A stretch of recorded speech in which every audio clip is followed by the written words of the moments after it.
Hello student, welcome back to my channel. मैं हूँ शिवांगी और आज का हमारा टॉपिक है कॉलेरा, जिसको हिंदी में हैजा नाम से भी जाना जाता है और इसको ब्लू डेथ नाम से भी बोला जाता है। कॉलेरा की epidemiology, etiology, pathogenesis and control, prevention के बारे में हम जानेंगे आज के इस वीडियो में। कम्युनिटी हेल्थ केयर लेक्चर का सीरीज का हमारा नेक्स्ट टॉपिक होने वाला है। सबसे पहले हम जानते हैं कि कॉलेरा होता क्या है। ठीक है, तो cholera is an acute diarrhoeal disease caused by the bacterium vibrio cholerae. Acute diarrhoeal disease है, यानी कि डायरिया कॉज होता है उस कंडीशन में, ठीक है, जो कि विब्रियो कॉलेरी कॉज करता है। विब्रियो कॉलेरी आपका ग्राम नेगेटिव बैसिलाई बैक्टीरिया है। ग्राम नेगेटिव बैसिलाई बैक्टीरिया है। Vibrio cholerae is usually found in food or water contaminated by feces from a person with the infection। देखिए, जो vibrio cholerae है ना, usually food और water में पाया जाता है। Basically contaminated food and water में, जो कि फीसेस से आपका कंटामिनेट हुआ रहता है। फीसेस यानी जो स्टूल है, ठीक है, किसी पर्सन के स्टूल में आपका ऑलरेडी होता है ना कि गाँव में ओपन पड़े रहते हैं ना, खेतों में और उस जगह पे, और वहां पे उसमें विब्रियो कॉलेरी बैक्टीरिया प्रेजेंट है। अब वो वहां पे कोई मक्खी बैठ रही है, देन उसके बाद वो मक्खी आकर के देन कहाँ पे बैठ रही है, फूड पे या फिर वाटर पे, तो वो कंटामिनेट कर रही है। ठीक है, विब्रियो कॉलेरी से क्या हो रहा है, वो कंटामिनेट हो रहा है एंड देन उसके बाद डायरिया कॉज होता है।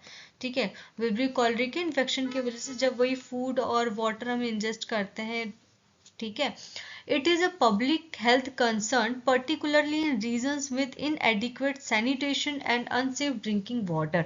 देखिए, ज़्यादातर देखिए ये जो डिजीज़ है ना, ये उन जगहों पे होती है जहाँ पे प्रॉपर सैनिटेशन नहीं है और जो ड्रिंकिंग वाटर है वो आपका सेफ नहीं है। ठीक है, ड्रिंकिंग वाटर आपका ओपन है, आपका प्रॉपरली स्टोर नहीं किया हुआ है। ठीक है, खास करके जैसे तालाबों का पानी या फिर इस तरीके से जहाँ पे है, ठीक है, वहाँ का पानी अगर इस्तेमाल कर रहे हैं, ऐसी नदी से पानी इस्तेमाल कर रहे हैं जो बह नहीं रही है, ठीक है, तो उस कंडीशन में आपका ज़्यादातर स्प्रेड होता है। ठीक, और फिर अगर पानी घर पे भी रखा हुआ इकट्ठा है, ओपन है, और मक्खी आकर के बैठ रही, कंटामिनेटेड, प्रॉपर सैनिटेशन, साफ सफाई नहीं है वहाँ पे, हाइजीन मेंटेन नहीं किया हुआ, तो उस कंडीशन में ज़्यादातर ये डिजीज हो जाता है, हैजा जिसको कहते हैं।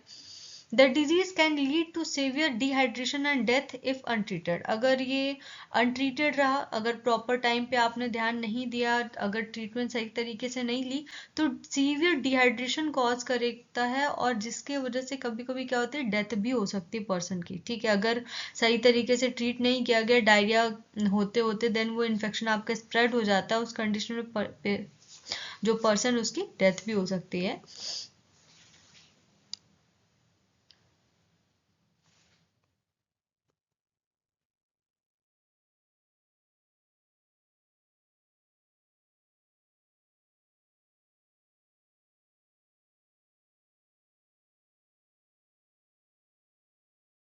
नेक्स्ट हम बात करते हैं epidemiology of cholera. Epidemiology already आप लोग जानते हैं ये क्या होता है, किसी भी डिजीज का डिस्ट्रीब्यूशन पैटर्न को स्टडी करना, किसी डिजीज के कॉजेज के बारे में स्टडी करना, क्या आपका एपिडेमियोलॉजी। तो सबसे पहले हम ग्लोबल डिस्ट्रीब्यूशन के बारे में बात करते हैं। Cholera is endemic in many developing countries, particularly in Africa, south Asia and parts of Latin America. देखिए, जो कॉलरा है आपका बेसिकली एंडेमिक है, जहाँ पे आपका जो डेवलपिंग कंट्रीज है बेसिकली वहाँ पे काफ़ी ज़्यादा है आपका, पर्टिकुलरली आपका अफ्रीका हो गया, साउथ एशिया हो गया, कुछ लैटिन अमेरिका के कुछ पार्ट्स है वहाँ पे। Endemics epidemics occur in areas with poor sanitation, especially during natural disasters, wars और refuse crisis। देखिए, जो आपका एपिडेमिक ये बेसिकली आपका कब होता है, जब ये काफ़ी ज़्यादा स्प्रेड तब होता है जहाँ पे प्रॉपर सैनिटेशन नहीं है। ठीक है, ये आपका स्प्रेड हो सकता है पूरी पूरी कम्युनिटी को, हो सकता है ये डिजीज आपका वहाँ पे प्रॉपर सैनिटेशन ना होने की वजह से, नेचुरल डिजास्टर्स के टाइम पे, वॉर्स के टाइम पे, रिफ्यूजी क्राइसिस के टाइम पे, उस कंडीशन में देखिए ये ज़्यादा सिचुएशन होती है कि प्रॉपर उन्हें पानी साफ नहीं मिलता पीने को, और नेचुरल डिजास्टर्स के टाइम पे जहाँ पे खाने की प्रॉब्लम होने लगती है, पानी की प्रॉब्लम होने लगती है, काफ़ी ज़्यादा चीज़ें उथल पुथल हो जाती है, तो उस कंडीशन में भी आपका जो कॉलरा है वो आपका स्प्रेड होता है काफ़ी लंबे उसमें। Then the disease is primarily transmitted through contaminated water and food. Primarily ये किससे स्प्रेड होता है, ट्रांसमिट होता है? कंटामिनेटेड वाटर और कंटामिनेटेड फूड से। इंसिडेंस एंड मोर्टेलिटी की अगर हम बात करें तो the World Health Organization WHO estimates 1.3 to 4.0 million cholera cases annually with 21,000 to 1,43,000 death. ठीक है, WHO ने बेसिकली आपका एस्टिमेट निकाला है कि लगभग लगभग 1 से लेकर के 4 मिलियन कॉलरा केसेस एनुअली देखे जाते हैं, जिसमें से 21,000 से लेकर के 1,43,000 में % की डेथ हो जाती है। ठीक है, इतने डेथ केसेस देखे गए। Case fertility rate varies from 1% treated cases to 50% untreated cases. जो केस फर्टिलिटी रेट है वो आपका वेरी करता है बेसिकली। ठीक है, रिस्क फैक्टर के बारे में हम बात करते हैं तो contaminated drinking water and food. जो कंटामिनेटेड ड्रिंक फूड और वाटर को अगर कंज्यूम करते हैं, इनटेक करते हैं, तो उस कंडीशन में poor sanitation and hygiene, proper sanitation नहीं है, हाइजीन नहीं मेंटेन करी गई है। ओवर क्राउडिंग रिफ्यूजी कैंप्स और स्लम एरियाज जो रिफ्यूजी कैंप्स है, ओवर क्राउडिंग होने की वजह से वहाँ पे भी ज़्यादातर देखा जाता है, ये रिस्क फैक्टर है बेसिकली इस इन्फेक्शन के। Climate change, floods increase cholera outbreak. जो फ्लड्स है यानी कि जो बाढ़ का जो सिचुएशन होता है, उस कंडीशन में कॉलेरा का जो आउटब्रेक है वो ज़्यादा हो जाता है। ठीक है, अब बाढ़ के टाइम पे देखिए प्रॉपर पानी, फूड, इन सब का प्रॉपर इंटेक नहीं हो पाता, पानी भी साफ नहीं होता है।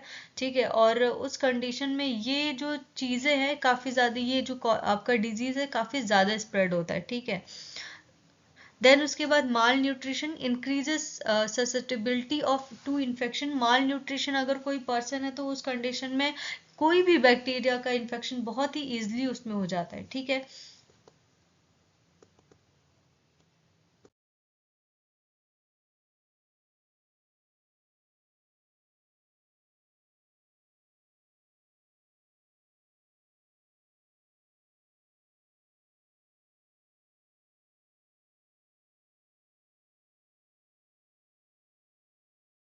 नेक्स्ट हम बात करते हैं एटियोलॉजी ऑफ कॉलरा। तो कॉजेटिव एजेंट है आपका बैक्टीरिया विब्रियो कॉलेरी।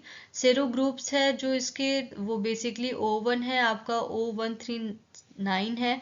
देन है बैक्टीरियल कैरेक्टराइजेशन के बारे में, तो आपका gram negative comma shaped bacillus. Comma shaped bacillus यानी कि इसका जो शेप, जैसा कि बैकग्राउंड में आप देख रहे होगे है ना, हल्का कॉमा कॉमा शेप में है और एक लंबा सा यहाँ पे फ्लैजिलम भी निकला हुआ है ना।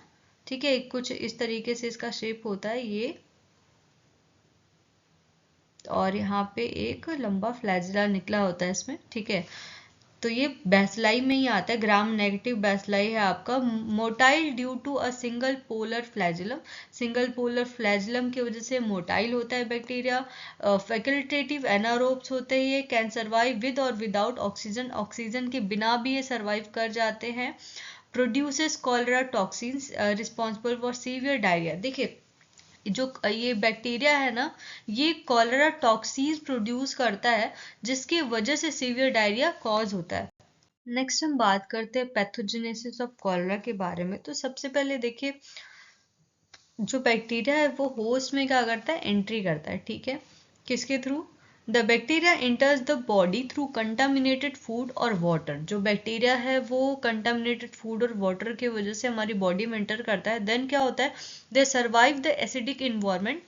अब देखिए, जब वो बहुत ज़्यादा कह सकते हैं मात्रा में प्रेजेंट होते, बहुत ज़्यादा नंबर्स में होते हैं, तो एसिडिक इन्वायरमेंट जो है स्टमक का, उससे बच जाते हैं अगर वो, तो देन उसके बाद वो एंटर करते हैं colonisation in the small intestine. Small intestine में वो एंटर करते हैं। ठीक है, स्टमक के बाद स्मॉल इंटेस्टाइन ही आता है। अब जो विब्रियो कॉलोरी है, ठीक है, adheres to the intestinal epithelium via pili and colonizes the small intestine।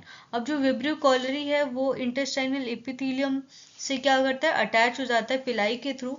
ठीक है, और स्मॉल इंटेस्टाइन में ही कॉलोनाइजेशन करता है, यानी कि डिवाइड करता है। ठीक है, मल्टीप्लाई होते हैं it multiplies and secret cholera toxin. अब वो मल्टीप्लाई होते हैं और कॉलेरा टॉक्सिन रिलीज करते हैं जो कि डायरिया कॉज करने का काम करता है बेसिकली।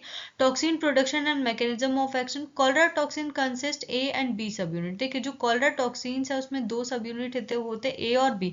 जो बी सब यूनिट है वो बाइंड करता है GM1 गैंग्लियोसाइड रिसेप्टर्स ऑन इंट्रोसाइट। जो इंट्रोसाइट्स हैं बेसिकली किसके, इंटेस्टाइन, स्मॉल इंटेस्टाइन के जो सेल्स हैं, ठीक है, एपिथेलियम लेयर के, वहां पे जाकर के उनके रिसेप्टर से बाइंड करता है। GM1 रिसेप्टर है बेसिकली, GM1 गैंग्लियोसाइड रिसेप्टर्स हैं, बी सब यूनिट उनसे बाइंड करता है और जिससे कि जो इंट्रोसाइट है वो एंट्री दे देता है किसको, ए सब यूनिट को। ठीक है, अब ए सब यूनिट जो है वो एक्टिवेट करता है किसको, एडिनिलेट साइक्लेज को, जो कि CAMP को क्या करता है, बेसिकली मोनोफॉस्फेट है, लेवल को क्या करता है, इंक्रीज करता है। ठीक है, high CAMP levels cause massive influx of cholera and water, chloride and water into the intestine. अब देखिए बेसिकली जो CAMP क्या आपका एडिनोसिन मोनोफॉस्फेट है, अब हाई लेवल उसका है तो जिसकी वजह से वो क्लोराइड और वाटर को ज्यादा इन्फ्लक्स कर रहा है। ठीक है, कहाँ से, इंटेस्टाइन से, इंटेस्टाइन में, ठीक है, sorry, into the intestine leading to watery diarrhea। अब देखिए हाई लेवल ऑफ CAMP क्या है, एडिनोसिन मोनोफॉस्फेट है, ठीक है आपका। अब ये कॉज क्या कर रहा है, मैसिव इन्फ्लक्स ऑफ क्लोराइड, जो क्लोराइड है और जो वाटर है उसको इंटेस्टाइन में ज्यादा इन्फ्लक्स कर रहा है, जिसके वजह से क्या हो रहा है कि वाटरी डायरिया हो रहा है। ठीक है, यानी कि सेल से जो क्लोराइड और वाटर सेल में है वो कहाँ जा रहा है, बाहर इंटेस्टाइन में जा रहा है, जिसके वजह से वाटरी डायरिया कॉज हो रहा है। ठीक है, तो सबसे पहले क्या होता है कि होस्ट में एंट्री कर रहा है विब्रियो कॉलेरी, देन उसके बाद वो स्मॉल इंटेस्टाइन में कोलोनाइजेशन कर रहा है, खुद को बढ़ा रहा है, देन उसके बाद क्या है, उनके नंबर्स बढ़ने की वजह से टॉक्सिन्स रिलीज हो रहे हैं। उन टॉक्सिन्स में दो चीजें हैं आपकी, बी सब यूनिट है और ए सब यूनिट है।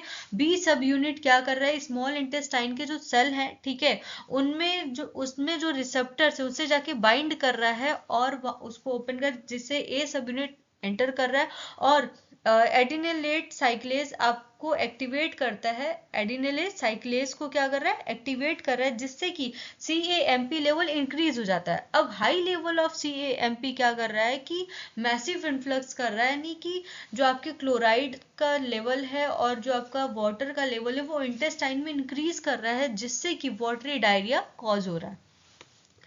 नेक्स्ट हम बात कर देते हैं क्लिनिकल मैनिफेस्टेशन की। तो क्लिनिकल मैनिफेस्टेशन में देखिए जो इंक्यूबेशन पीरियड है वो आपका 12 आवर्स टू 5 डेज है।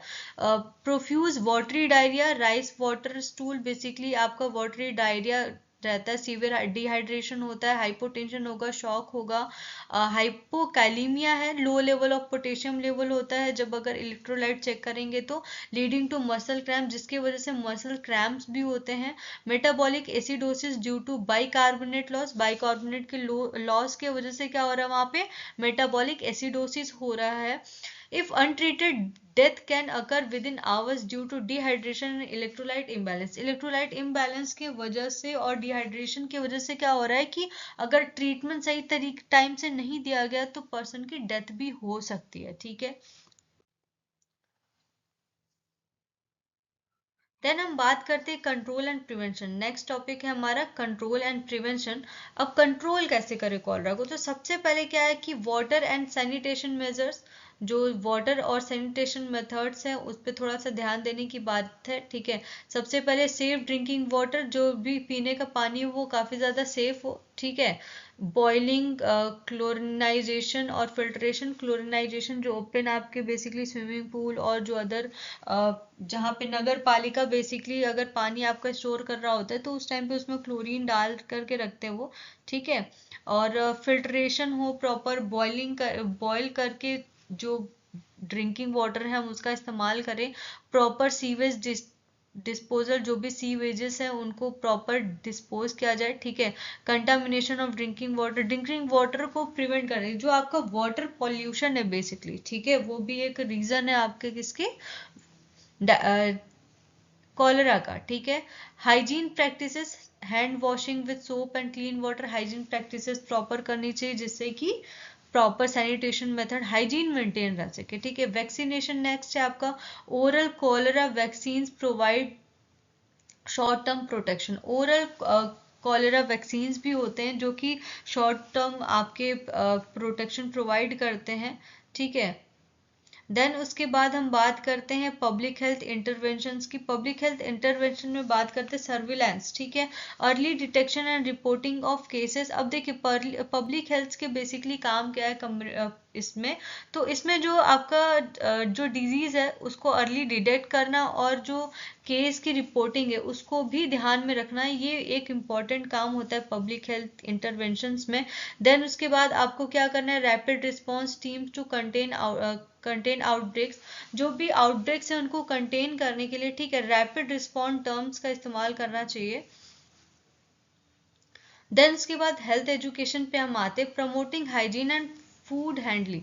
जो भी हाइजीन है और सेफ फूड हैंडलिंग है उसका ध्यान में रखना है, हेल्थ एजुकेशन देना, लोगों को बताना है कि किस तरीके से हाइजीन मेंटेन करना है, सेफ फूड हैंडल करना है, ठीक है। देन उसके बाद treatment of cases, oral rehydration therapy का इस्तेमाल करना है जिससे कि जो डिहाइड्रेशन है उससे हम प्रिवेंट कर सके पेशेंट को। इंट्रावीनस फ्लूइड्स भी देते हैं, एंटीबायोटिक्स भी, कुछ जिंक सप्लीमेंटेशन का भी इस्तेमाल किया जाता है। जो भी इलेक्ट्रोलाइट इम्बैलेंस हुआ है और जो आपके डिहाइड्रेशन हुआ है उसको भी मेन आपका मोटिव होता है कि डिहाइड्रेशन को कंट्रोल किया जाए, ठीक है। Food safety, properly cooked food and avoiding raw seafood, storing food safely to prevent contamination, avoiding street food in endemic areas. जो फूड सेफ्टी है वो भी एक इम्पॉर्टेंट रोल प्ले करती है control and prevention of cholera में, ठीक है। आपको प्रॉपर फूड को कुक करना है। देन उसके बाद अगर आप इसको स्टोर भी कर रहे हैं तो स्टोर भी आपको प्रॉपरली करना है ताकि सेफ रहे, ठीक है। इन कोई भी किसी भी तरीके से कंटामिनेशन ना हो, ढक के स्टोर करना है कहीं भी अगर आप रख रहे हो, ठीक है। स्ट्रीट फूड को क्या करना है, अवॉइड करना है। कंक्लूजन हमारा यही है कि कॉलरा क्या आपका मेजर पब्लिक हेल्थ कंसर्न है, खास करके डेवलपिंग नेशन में, ठीक है। Effective prevention involve improving water सैनिट, कुल मिलाकर के आपका ये आ रहा है कि इस पे वैक्सीन जो सैनिटेशन है और हाइजीन मेंटेन करना ये एक इम्पॉर्टेंट चीज़ है आपके प्रिवेंशन में। ट्रीटमेंट आपका बेसिकली फोकस करता है रिहाइड्रेशन पे, ठीक है। डिहाइड्रेशन होता है इसमें, तो रिहाइड्रेट कैसे करना है पेशेंट को और इलेक्ट्रोलाइट बैलेंस आपका करना है, एक मेन मोटिव होता है। कुछ एंटीबायोटिक्स का इस्तेमाल करते हैं बैक्टीरिया को किल करने के लिए, ठीक है। आई होप आपको ये टॉपिक समझ में आया हो। आप कमेंट सेक्शन में कमेंट करके मुझे बता सकते हैं। थोड़ा बहुत इधर बीच थोड़ा बिजी शेड्यूल चल रहा है, इस वजह से अभी एक एक लेक्चर ही अपलोड कर रही हूँ, बट मैं कोशिश करूँगी, एक दो दिन का टाइम मुझे और दे दीजिए, देन मैं कोशिश करूँगी कि मैं दो दो तीन तीन लेक्चर एक दिन में अपलोड कर दूँगी ताकि आपका पेशेंट सेफ्टी और ये जो भी आपका कम्युनिटी हेल्थ है वो जल्दी से जल्दी मैं फिनिश कर सकूँ। And thank you so much.